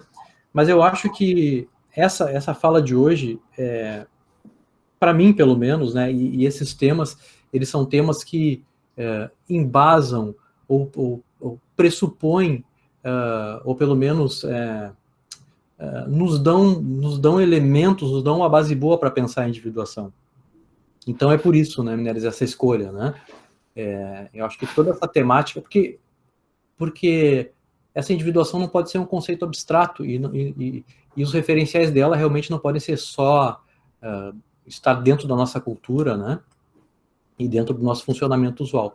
Por isso esse convite de abertura à sensibilidade, a essas outras sensibilidades que estão aí circulando com todos esses nomes e conceitos, às vezes mais ou menos desajeitados, né? E que vem do trabalho antropológico também, não só filosófico. Antropomorfismo e animismo estão aí, né? Então, acho que é isso. Realmente, cura é uma palavra complicada. No texto, eu coloco cura sempre entre aspas, né? Porque cura... Eu gosto da ideia de curar o queijo, né? Que é essa coisa de deixar amadurecer, de se transformar, né? Parece que cura também remete a uma coisa médica. Parece que a gente vai dar um remédio, o pessoal vai se curar, né? Então, eu sei que isso é desajeitado, né, Meirelles? Mas a gente, né? É uma tentativa de pensar, né? E a ideia de compensação também está por aí. É uma ideia que sempre me fascinou, assim, essa ideia de compensação do Adler, né? Mas o próprio Hillman também não gosta dessa ideia, né? Então, enfim, a ideia, o que eu tentei fazer com esses conceitos é ampliá-los e colocá-los em relação aos outros conceitos. Eu acho que quando a gente coloca um conceito em relação com outros, ele também se transforma, né? Isso também está lá no capítulo que é um conceito do Deleuze e Guattari, né? No livro que é Filosofia. Cada conceito ele tem história, ele tem geografia e ele tem suas inter-relações. Então, quando a gente desloca um conceito e coloca ele em relação com outros, ele se transforma. Eu tentei fazer isso com compensação, né? Então, não é aquela compensação, digamos, mais individual e um pouco mais, digamos, mais clínica, prática do Jung, né? Não sei se me fiz entender, mas é uma tentativa, né? Com relação aos deuses. Bom, Meirelles, aí é porque eu gosto dos deuses, né? É uma coisa de estilo de pensamento, né? Eu gosto muito do pensamento conceitual, mas esse pensamento mitopoético do Hillman e esses deuses que ele trata realmente como forças arquetípicas, né, como presenças mesmo, isso me é muito simpático, assim, e me ajuda a pensar. Mas eu acho que o teu estilo de pensamento é muito mais conceitual, né, e mais exigente. Eu gosto muito disso, mas eu não consigo abrir mão dos meus deuses, né, Meirelles? Ainda não consegui. Então eles sempre aparecem, né? Eu tento evitá-los, daqui a pouco aparece o Deus aí. Então, o que eu vou fazer? É uma questão, acho que mais de estilo, né? E a tua última colocação sobre essa, vou chamar de guerra de ontologias, né? Que é um pouco a forma como o Latour trata isso, né? Eu acho que é isso mesmo, Meirelles, né? A individuação é trágica e trata-se de atritos muito fortes. A Stengers, eu acho que fala um pouco isso, né? Mas eu acho que a gente pode tentar olhar isso não como algo de alguma forma destrutivo, né? Tem uma face destrutiva, mas uma face criativa também, que é o que Stengers coloca ali, naquele primeiro trecho que eu li. Então, enfim, acho, tentando te responder, acho que é mais ou menos isso, não sei se ajuda, né? Mas, sim, é uma dissonância, ou é uma distância de ontologia muito grande. Eu não quis aqui fazer parecer que era fácil compor tudo isso, assim, né? Fazer um sopão aqui e entregar algo pronto e palatável. Não foi essa a minha ideia, mas eu quis colocar uma possibilidade aí de diálogo entre esses conceitos, ideias e perspectivas. Desculpa me alongar, mas é que a Meirelles fez várias perguntas, eu tinha que tentar aqui, né? Eu até me senti numa banca agora, Meirelles, achei o máximo. Tua pergunta de banca. Se fosse para uma banca, eu te convidaria, certamente, né? Obrigado, Meirelles. Lu, contigo. Mal, super obrigada pela tua presença aqui no Tiaços. Adorei sua palestra, como eu já previa que ia acontecer. super profunda, consistente, e eu fiquei um pouco presa na história da aceleração, dos aceleracionistas, né? No começo da pandemia, eu não sei se você estava presente naquele meu trabalho que eu apresentei no Tiaços, que eu falava sobre aceleração e desaceleração. Sim. Né? Teve uma ilusão, naquele momento inicial da pandemia, que as pessoas estavam desacelerando, e que era assim que ia acontecer, e que iam entrar nas próprias cavernas, e que iam ser mais introvertidas, e daqui para frente as coisas iam por um outro caminho. A gente já estava questionando um pouco isso, porque a desaceleração foi esquisita, né? As pessoas começaram a acelerar dentro de casa, arrumar armário, assistir série, ler livro que nunca leriam, enfim. E eu acho que isso se confirmou um pouco, né? Acho que agora a gente percebe que não teve essa desaceleração que naquele momento inicial da pandemia se almejava. A gente viu, inclusive, principalmente aqui no Brasil, né? As pessoas indo para a rua, as pessoas não aguentando essa desaceleração. E a minha pergunta ainda voltada para essa história da individuação, né? Porque a minha tese, vamos dizer assim, lá no meu trabalho, é que a gente precisaria acelerar, individuar, apesar, na aceleração, não apesar da aceleração. Porque a aceleração é um dado, né, não tem como voltar atrás. Né? Então, com a aceleração aí, é possível vê-la como, não como um sintoma, mas como um estilo? Uhum. Essa é a minha pergunta para você. Tá. Não, acho que sim. Aqui a ideia não é demonizar ou criticar as variações de ritmo possíveis, porque isso é da riqueza da vida. Então, há um momento da aceleração, da desaceleração, há um momento Hermes, há um momento Este, enfim, há todo esse jogo, né? Então, com toda certeza, né? E a individuação deve ocorrer, esses processos, com vários estilos possíveis, dependendo das comunidades, das pessoas, dos momentos históricos, né? Então, o que acontece no aceleracionismo realmente um tipo de ideia, um tipo de postura, um tipo de proposta realmente louquíssima, né?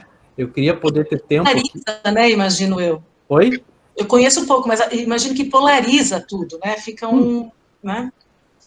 Completamente, eu até convido quem estiver interessado para buscar e dar uma pesquisada. Essas pessoas, muitos deles professores, formaram verdadeiras comunidades, né, de aceleracionistas, então, de uma espécie de vida em comum, muito rica e muito louca, né? Coisas assim, de usar muitas drogas também para ficarem acelerados, tomarem muito café, não dormirem, porque dormir seria uma perda de tempo. Então, a faculdade fechava, eles saíam para o bar e continuavam naquela espécie de seminários contínuos, misturando muitas ideias, muitas coisas. Fechava o bar e iam para casa de alguém, não sabiam mais que dia era. Então, assim, tem um lado até cômico e meio doido dessa história, né? Então, os caras viveram isso, de certa forma, né? De certa forma, viveram realmente. Então, era uma coisa de uma entrega, não era alguém que estava produzindo teoria só. Tinha uma entrega a todo um estilo de vida, né? Então, né, Lu? Então, acho que há uma distinção entre a possibilidade de acelerar e desacelerar como uma capacidade, uma potência até, né? E essa espécie de visão de mundo aí aceleracionista, que é outra coisa. Obrigada, Mal.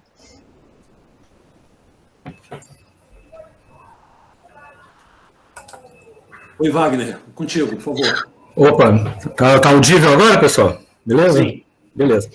Então, Maurício, boa noite, tudo bom? Então, eu fui acompanhando, assim, aos pouquinhos o teu raciocínio, né, e eu acho que todo palestrante que instiga a gente a pensar, conforme a Mineres falou, né, é sempre bem-vindo, né, e eu fui tentando encadear, né, algumas coisas que vinham surgindo, né, na sua fala, né, eu vou tentar ser breve aqui. Uma das primeiras coisas que apareceram aqui na minha mente enquanto você falava foi o seguinte, né? Até pelo próprio título, Intoxicação Prometeica, né? Se a gente observar nas mitologias, né, nas lendas e nas fábulas, né, tudo começa com uma transgressão, né? Prometeu roubou alguma coisa, Adão, né, desobedeceu outra coisa, então você tem, né, a figura de fundo, né, a transgressão como uma potência, né? Ela surge, né, como uma proposta ou como um pontapé inicial de alguma coisa, né? E à medida que o homem vai né, no seu processo evolutivo, nós percebemos o quê? Que ele, pela sua híbris de conquistar espaço, né, de ganhar espaço a qualquer custo, né, ele traçou uma linha divisória, né, entre ele e a natureza, ou seja, né, você vê nitidamente, né, no mundo atual, a relação mesmo que o homem estabelece com a natureza é de um homem apartado da natureza, ou seja, o homem não é a natureza. Né? Então, ele coloca, né, essa linha divisória. Né? Aí você faz uma pergunta que eu acho bem instigadora, né? De quem é a responsabilidade? Né? Aquilo bate nessa como uma reflexão importante. Né? A quem vamos debitar isso tudo? Né? E vamos avançando no processo, né, e tal, e chegamos ao mundo de hoje, né, com uma Covid, né, com uma pandemia, né, que está aí destruindo, né, vamos dizer assim, a humanidade, vamos colocar assim. Né. Então, o que me veio à mente, Maurício, para a gente conversar alguma coisa sobre esse assunto, e trazendo até a figura do trágico, que a Mineres colocou também de uma maneira bacana, né, eu imaginei, né, essa volta ao homem natural pela via das emoções. Né? Eu não consigo imaginar esse homem não retornar aonde se veio, como você fez questão de o tempo todo enfatizar, mas voltar a uma conexão. Né? Não é voltar ao que se era, mas voltar a uma conexão, né? Sem que seja pela via da emoção. Será que a gente poderia pensar, né, a Covid, né, como uma corrosão, né, da híbris prometeica, né, quando ela surge, né, como uma proposta, né, você vê como é que temos aí um cenário, né, do Prometeu sobreviver a essa instigação que a Covid coloca, quando a gente fala um termo que eu não gosto particularmente, que chama-se o novo normal. Né? Falar em novo normal é a tentativa de sobrevivência de alguém que morre, né? É aquele último pedido de socorro. Né? Então, eu queria, na verdade, fazer uma reflexão, né, dentro do seu ponto de vista. Né? O que é essa Covid? O que é essa pandemia? Ao meu ver, é o começo da corrosão da híbris prometeica. O que você acha? Uhum. Bom, boa pergunta, né, Wagner?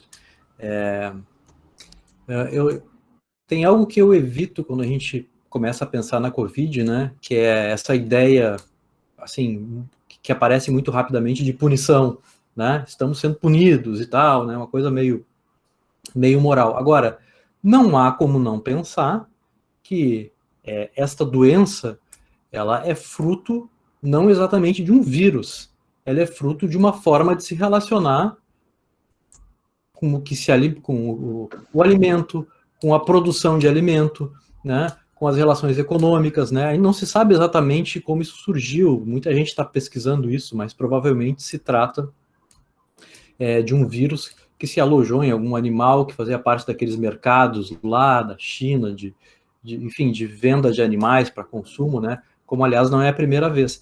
Então, assim, olhando da perspectiva deste texto, né, porque eu sempre faço questão de falar isso porque é um texto psicológico, então assim, né, não me cabe aqui, nem eu conseguiria fazer grandes, né, considerações históricas, não é minha área, né, e nem filosóficas, mas do ponto de vista desse texto, acho que sim, acho que o surgimento dessa doença tão grave é fruto, sim, desta crença que nós podemos controlar todas as forças naturais, que nós controlamos tudo, né, podemos controlar, podemos produzir alimento, por exemplo, de qualquer forma, de qualquer jeito, e isso não traz consequências, né? Por isso eu coloquei, e até não falei, a cena final do filme Melancolia, né? Que acho que nos coloca de novo, tem muitas camadas aí, né? Mas num certo tamanho que a gente tem frente ao cosmos, né? Naquela cena que é metafórica, ao mesmo tempo tem algo de literal, né? Então, por exemplo, a produção de alimentos, né, essas imensas fazendas de criação de animais que são ultra manipuladas, né, com medicações e com hormônios, e ficam em ambientes absolutamente artificiais, né, estou só citando um exemplo, né, e onde a única preocupação é produzir mais carne, por exemplo, né, ou produzir mais ovos, enfim, isso é claro que em algum momento, eu acho que é sempre um risco desse tipo de coisa sair do controle, né? Como saiu, né? Mas sempre há essa mentalidade que a gente chama aqui de prometeica, né? De que acredita no progresso e acredita que a gente vai controlar tudo. E essa é a conversa dos aceleracionistas, né? A tecnologia vai nos salvar de um jeito ou de outro. Seremos salvos, né? Controlaremos todas as variáveis, né? Inclusive no nosso próprio corpo. E por isso essa ideia de humanos híbridos no futuro, não adoeceremos mais, né? Ficaremos mais inteligentes, ficaremos mais ágeis, etc, etc. E se pensa nessas coisas como se elas não tivessem um custo e como se nós fôssemos entes isolados da natureza, mas não somos, né, das relações naturais com o conjunto da vida no planeta, né, seja vegetal, animal, aí entram os transgênicos, enfim, tem toda uma discussão, né.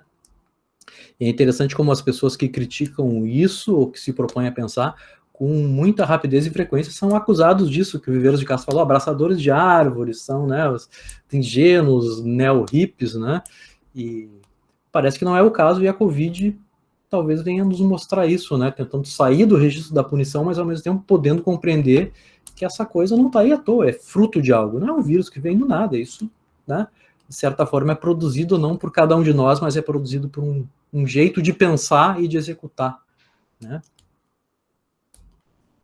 Não sei se é um pouco isso que tu propôs, né, Wagner, mas... Obrigado, Wagner. Maurício, eu queria trazer uma outra questão para você.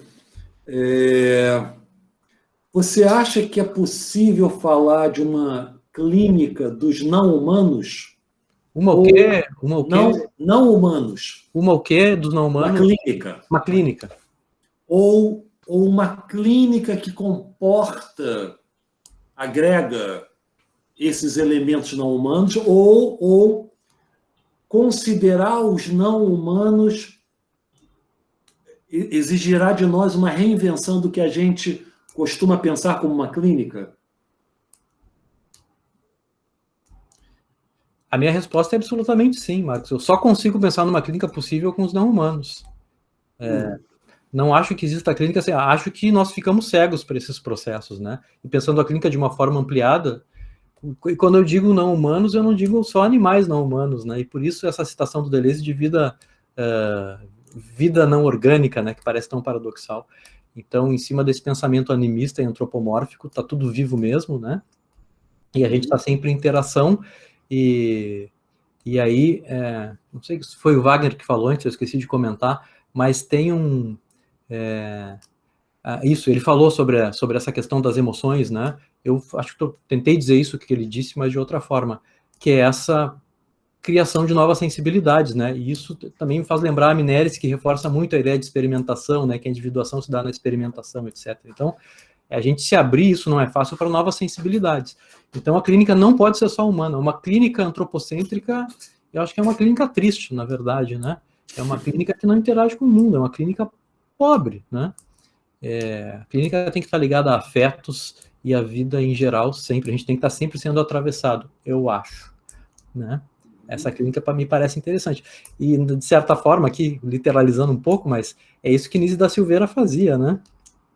Quando ela nomeava lá os seus gatos ou cães como coterapeutas, a gente fica, pô, isso é uma brincadeira, uma idiosincrasia da Nise, né? É uma brincalhona. Coisa nenhuma, né? Coisa nenhuma. Quem já acompanhou casos graves sabe a potência terapêutica, que não é simplesmente um acaso, que, por exemplo, os animais têm, vários, né? E não só eles, eu acho. Catalisadores de afeto, né? Como ela costumava chamar, né? Exatamente. E não é pouca coisa. E não é pouca coisa. Legal, Maurício. Bom, tem um debate aqui acontecendo no chat, eu vou pedir para as pessoas transformarem isso em pergunta. Adriana Facina, é assim que se fala? Sim, isso é mesmo. Você não quer formular isso como pergunta? Obrigada, Maurício, pela sua palestra, muito instigante. Não, eu só estava pensando a partir da questão do Wagner, né? Se, por um lado, tem essa pandemia que nos coloca diante dessa nossa intoxicação prometeica, né? E da necessidade de encontrar outros caminhos de ser e estar no mundo, mas, por outro lado, também tem todo um reforço de um discurso que a gente vinha desconstruindo, né, na pós-modernidade, sobre o papel da ciência e sobre a validade do discurso científico, né? Hoje foi um dia especial para isso na CPI, né? E é incrível como, assim, um discurso que a gente, alguns anos atrás, ia falar, meu Deus, que absurdo, né? Essa reificação da ciência. Agora a gente fica, salvos pela ciência, contra a ciência não se discute, contra fatos não há argumentos. Então, queria te ouvir um pouquinho sobre isso. E como antropóloga, eu, às vezes, fico um pouco preocupada, assim, com a ideia de que a antropologia ameríndia se resume ao perspectivismo, sabe? Porque eu acho que o perspectivismo, às vezes, ele reinstaura um pouco o mito do bom selvagem, assim, né? Se a gente lê com um pouco, se a gente não lê com um pouco de cuidado, porque, assim, os povos indígenas estão aí na luta por território, que é uma questão relacionada ao Estado Nacional, né? Por uma, de certa maneira, também não só contra essa modernidade, mas também por uma outra modernidade que leva em conta outras maneiras de se relacionar nesse mundo, né?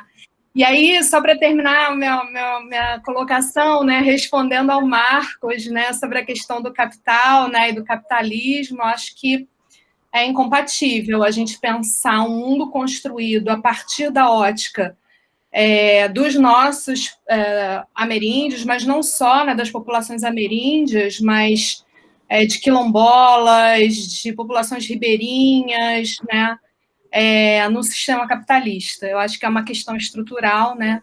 O racismo é estrutural, a desigualdade de gênero é estrutural. Então, eu retomo a questão da Rosa Luxemburgo do início do século XX, né? Socialismo ou barbárie, ainda que a gente possa não chamar de socialismo, podemos chamar de outras coisas. Mas a gente está diante da barbárie, né? E a alternativa não pode ser uma conciliação com a barbárie, porque a barbárie não pode ser reformada, né?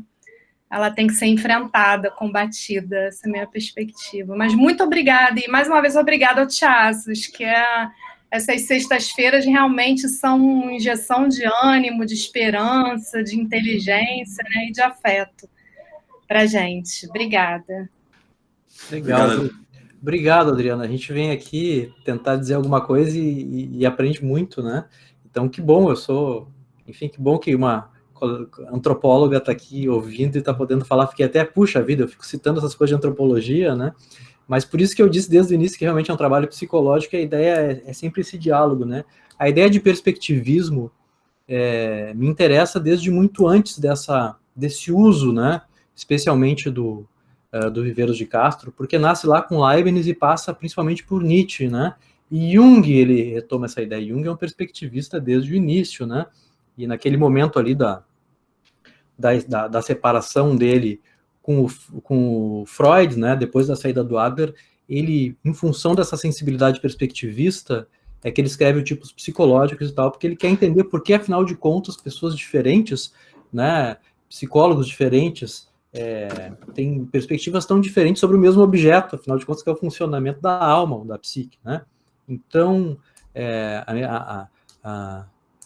o meu gosto, assim, a minha aproximação por essa ideia é mais antiga do que isso, né? E eu concordo contigo, dependendo de como a gente usar isso, né? Eu sei que essa ideia agora está na moda, etc., mas eu acho que é uma moda boa, né? E depois, com o tempo, isso vai se depurando. Mas dependendo do tipo de uso, se entra de novo nesse mito aí, lenda do bom selvagem, etc., e se deixa de ver essas etnias, essas pessoas, enfim, com todas as suas diferenças, também os seus conflitos, as suas tensões, a sua mitologia diferente, então tem que ter cuidado nisso, eu tento ter, né? Mas eu acho que esse risco que tu apontas é um risco perfeitamente, né, perfeitamente observável, e a gente tem que estar sempre cuidando com isso para não pegar algo de outra área e jogar, né, e usar isso de uma forma muito superficial. Então, enfim, te agradeço, eu tento cuidar isso, tá? Eu acho que nós, psicólogos e analistas, que cada vez mais estamos nos aproximando desse mundo, temos que ter muito cuidado, tá? Com relação à ciência, né, e é verdade, na CPI a gente fica torcendo para os cientistas, né, fala cientista, pelo amor, que são coisas tão horríveis, né, quem tem que ouvir ali, né, que quando vem uma pessoa, um pesquisador, a gente ufa, né, sem dar aquele alívio, né. Então, essa crítica realmente é o que eu chamei de intoxicação promoteica, não é exatamente a ciência de forma alguma, e nem a tecnologia, é um tipo de relação que se dá com a ciência e tecnologia, é um lugar que se ocupa onde se perde o resto, né? E é onde se cria uma postura muito narcísica, como se isso pudesse responder todas as questões do que é humano e do que não é humano. E aí não dá. Aí realmente não dá. Agora, claro que esse problema, por exemplo, que se cria, uma série de problemas que se cria, que é fruto de um jeito de viver, a ciência, em que a gente confia muito, graças aos céus, ou aos deuses, chega para resolver e para inventar uma vacina para a gente. Mas veja bem, isso também é fruto, né, como a gente estava falando ali com Wagner, talvez em grande parte, e boa parte dos problemas seja fruto também desse jeito de viver, né? Então, de forma alguma, né, não vamos jamais entrar numa crítica ingênua à ciência, um desconstrutivismo tolo, né? Não, mas vamos poder pensar como se dão essas relações, né? E aí acho que fica bem. E essa crítica que o John Gray, que é violenta, na verdade, vocês viram, que ele faz ao conhecimento, né?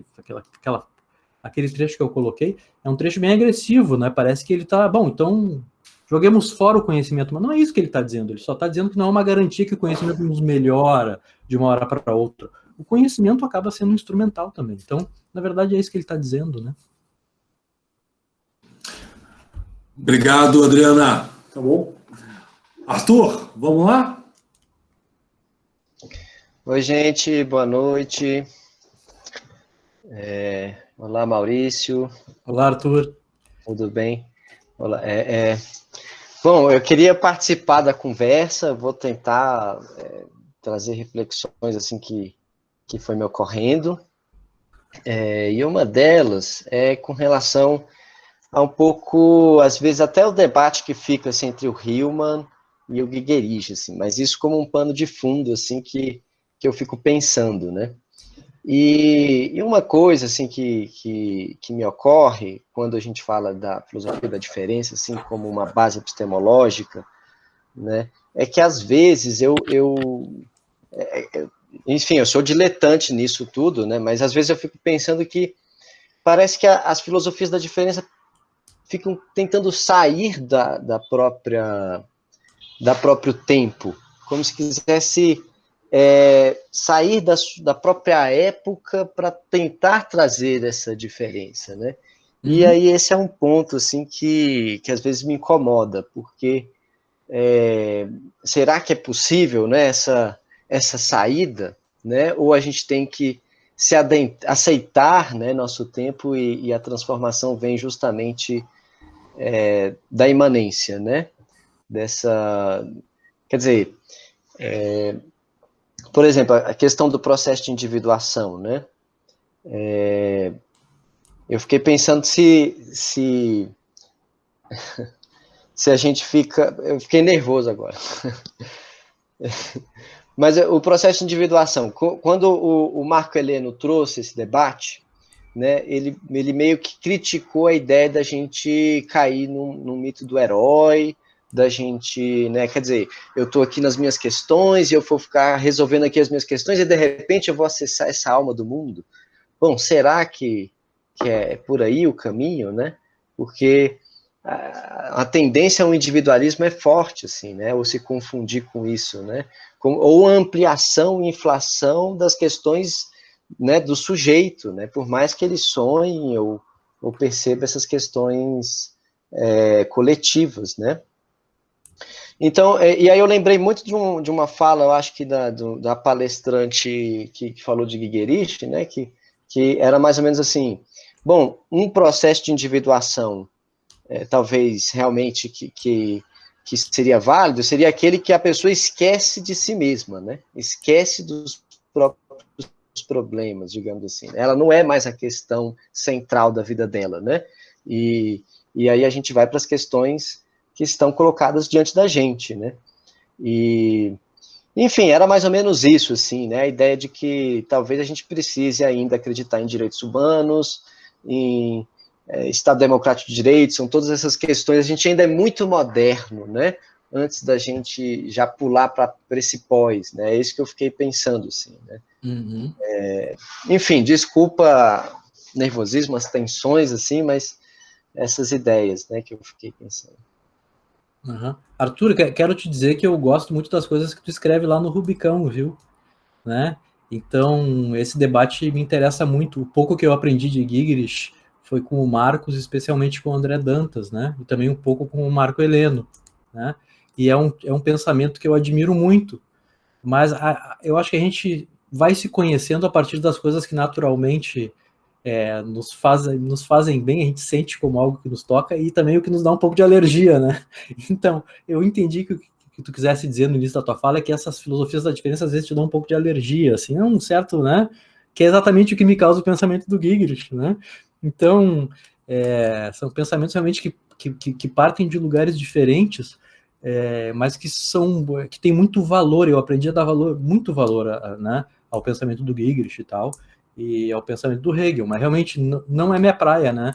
E sim, tem uma temporalidade diferente mesmo. Sim, a ideia hegeliana de uma história, né, desse espírito que percorre a história e através da dialética vai se transformando e algo é mantido, né? E que usa muito a ideia de uma negação abstrata. Realmente, a filosofia da diferença combate isso violentamente, né? E o Giegerich adota isso, né, com muita força e tal. Então, aí é um debate que eu acho que é muito rico, que é interessante, mas a gente acaba, né, de alguma forma, aprendendo muito com a posição do outro, às vezes para um pouco reforçar a sua posição, mas também para, claro, para ver valor, né, no que está do outro lado. Então, não sei o que te dizer, eu acho que é isso, viu? Tá? O Marco Heleno, inclusive, tem uma fala bem interessante sobre individuação, né? Que ele não fala de Jung, que acho que foi no Café Filosófico, eu vi mais de uma vez essa fala, então eu fico muito fascinado quando o Marco Heleno fala de individuação, né? Da ética da individuação, mas essa individuação que o Giegerich critica, e ele critica mesmo naquele texto que ele acaba, que a individuação só pode ser coletiva, a minha leitura daquilo realmente é de que é uma perspectiva muito hegeliana, e que ele está falando do espírito do tempo, do espírito, né, do espírito que percorre a história. E na filosofia da diferença, pelo menos como eu entendo, não interessa esta coisa grande, o que interessa é o pequeno. Então, aqui o jeito de ver a individuação é como algo trágico e muito pequeno, né, e artesanal. Então, é produzido individualmente e coletivamente. Eu acho que é assim que Simondon enxerga também, para fazer um paralelo, né? E é sobre isso lá o famoso texto do Corpo Sem Órgãos, que eu acho que fala de individuação. Então, é isso. É no pequeno, é no quase imperceptível que as individuações vão se acumulando, né? E é uma espécie de artesanato de si, mas não é no sentido heróico, não. Muito pelo contrário. Se individuar, de certa forma, é fracassar, né? E suportar o fracasso, né? E devir outro. Então, essa é a perspectiva que eu sei que é bem diferente da perspectiva do Giegerich, a qual eu aprendi a respeitar. No começo eu ficava brabo, viu? Eu tinha grandes discussões antes, há 8 anos atrás, né? E eu ficava irritado com o André Dantas, porque ele é muito inteligente, ele me colocava umas questões, eu ficava 3 horas lá pensando para conseguir responder, e aprendi muito, né? E agora eu te vejo, às vezes, escrevendo no Rubicão também, né? Acho que está estudando bastante Giegerich, né? E é um pensamento difícil e muito exigente, né? E que eu gosto de estar perto. Sabe que os inimigos a gente quer perto, né? Não quer longe. Inimigos no melhor sentido de adversários do pensamento.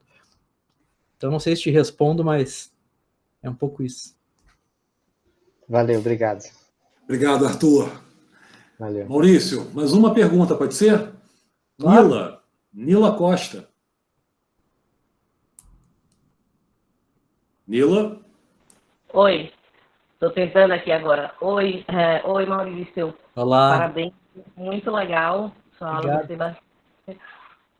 Eu estava me lembrando aqui, eu vi recentemente falar, não sei se vocês conhecem, de uma síndrome nova no Japão. Eu não sei como é que fala, mas escreve hikikomori, que são jovens de 13 a 30 e alguma coisa, que ficam isolados em casa, só se relacionam através do computador, né? Eu não sei se você ouviu falar, se você conhecer, falar, porque eu acho que tem um pouco a ver com, né, com essa modernidade toda. Eles só conseguem se relacionar através de máquinas. Não se relaciona, isolamento absoluto, né? É uma síndrome psiquiátrica mesmo. Uhum. A pergunta seria se eu ouvi falar isso, do que se trata isso, Nila? Não, eu acho que é assim, né? Eles só não evitam qualquer relacionamento interpessoal. Eles só querem se relacionar online, via computador. Tudo é computador, tudo. Eu ouvi falar disso, né, Nila, pela mídia, né?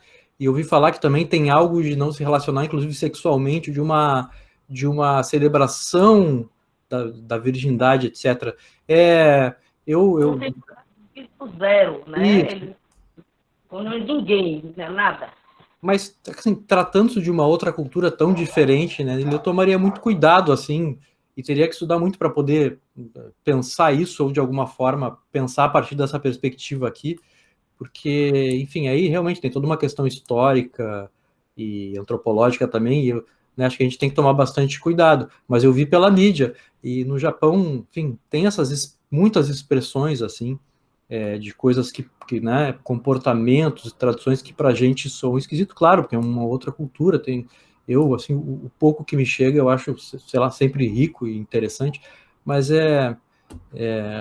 não teria muito o que dizer sobre isso, tanto essa perspectiva, porque, né, eu acho que inclusive, já avancei demais, já tem a Adriana aqui, antropóloga, já vi que o Paulo Vitor está aqui, né, Paulo Vitor?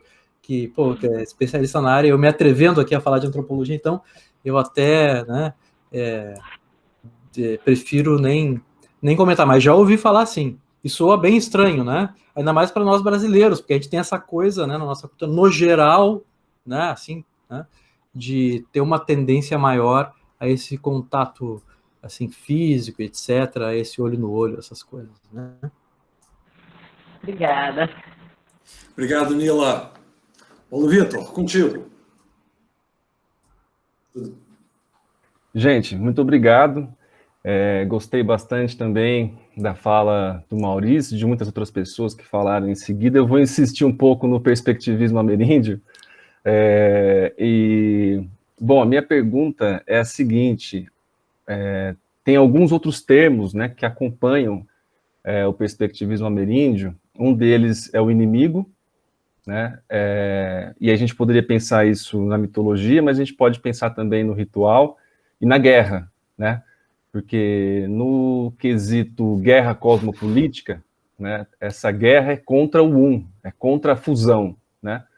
Então, a minha pergunta é, como que essa aliança com o perspectivismo ameríndio, uma aliança contra o um, né, sem cair num capitalismo animista, que eu acho que outras falas aqui também, né, te provocaram nesse sentido, como que essa aliança pode ser feita numa guerra? E aí eu te pergunto, quem é o nosso inimigo, então?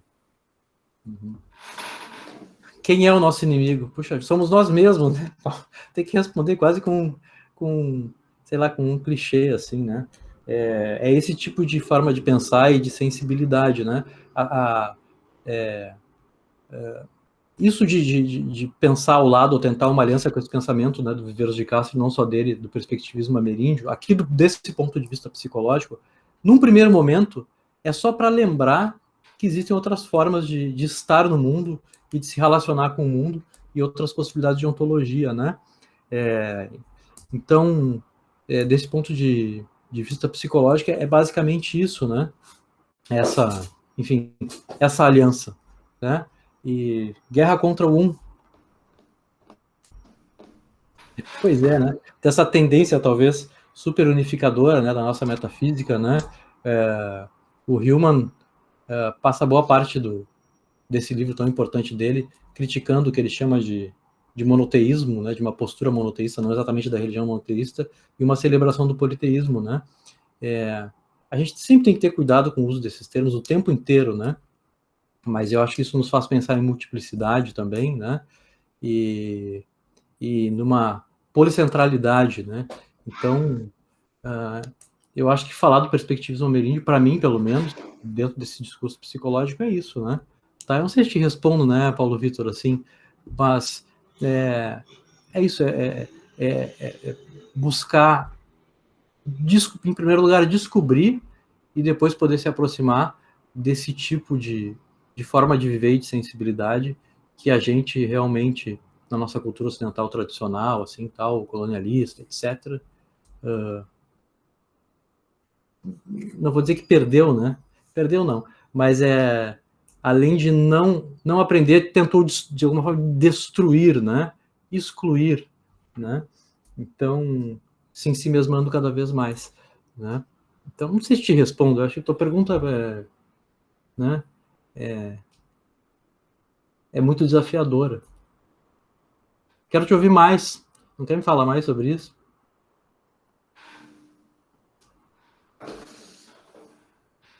A gente pode pensar junto, sim. Mas a gente vai trocando mais aí. Mas agradeço pelo comentário. Tá bom. Eu que agradeço a pergunta.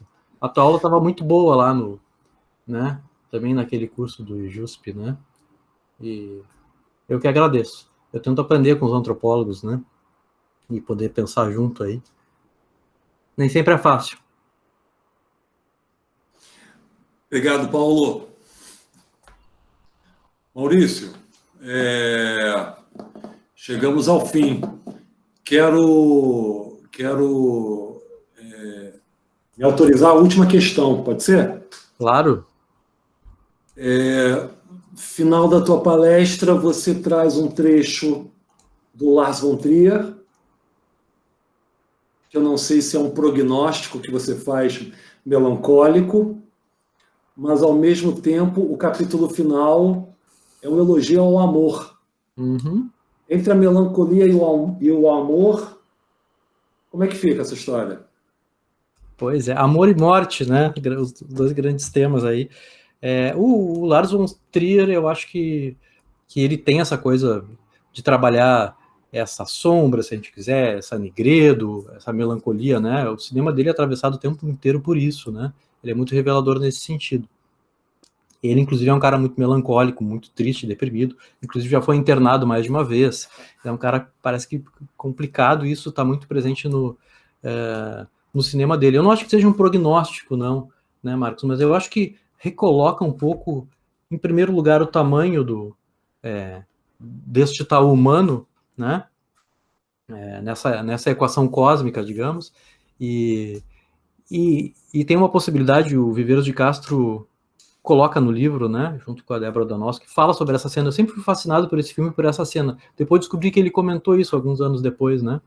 A construção daquela estrutura, né, daquela espécie de cabaninha, é um ritual, né, de uma espécie de contra-efetuação com o que estava acontecendo, porque não havia escapatória. Então tem uma espécie de entrega, e essa entrega ela é absolutamente transformadora.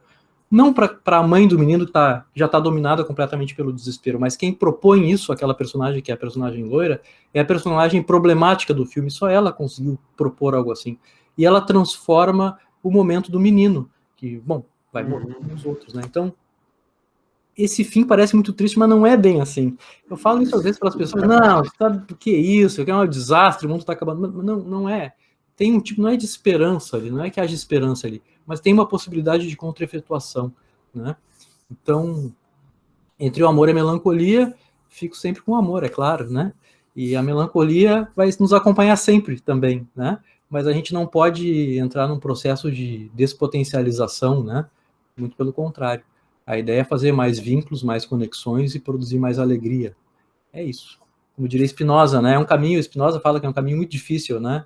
Muito raro chegar ao final dele, mas a gente tem que tentar, né? Então, conexões e alegria. Meu amigo, muito obrigado pela tua presença, pela tua participação.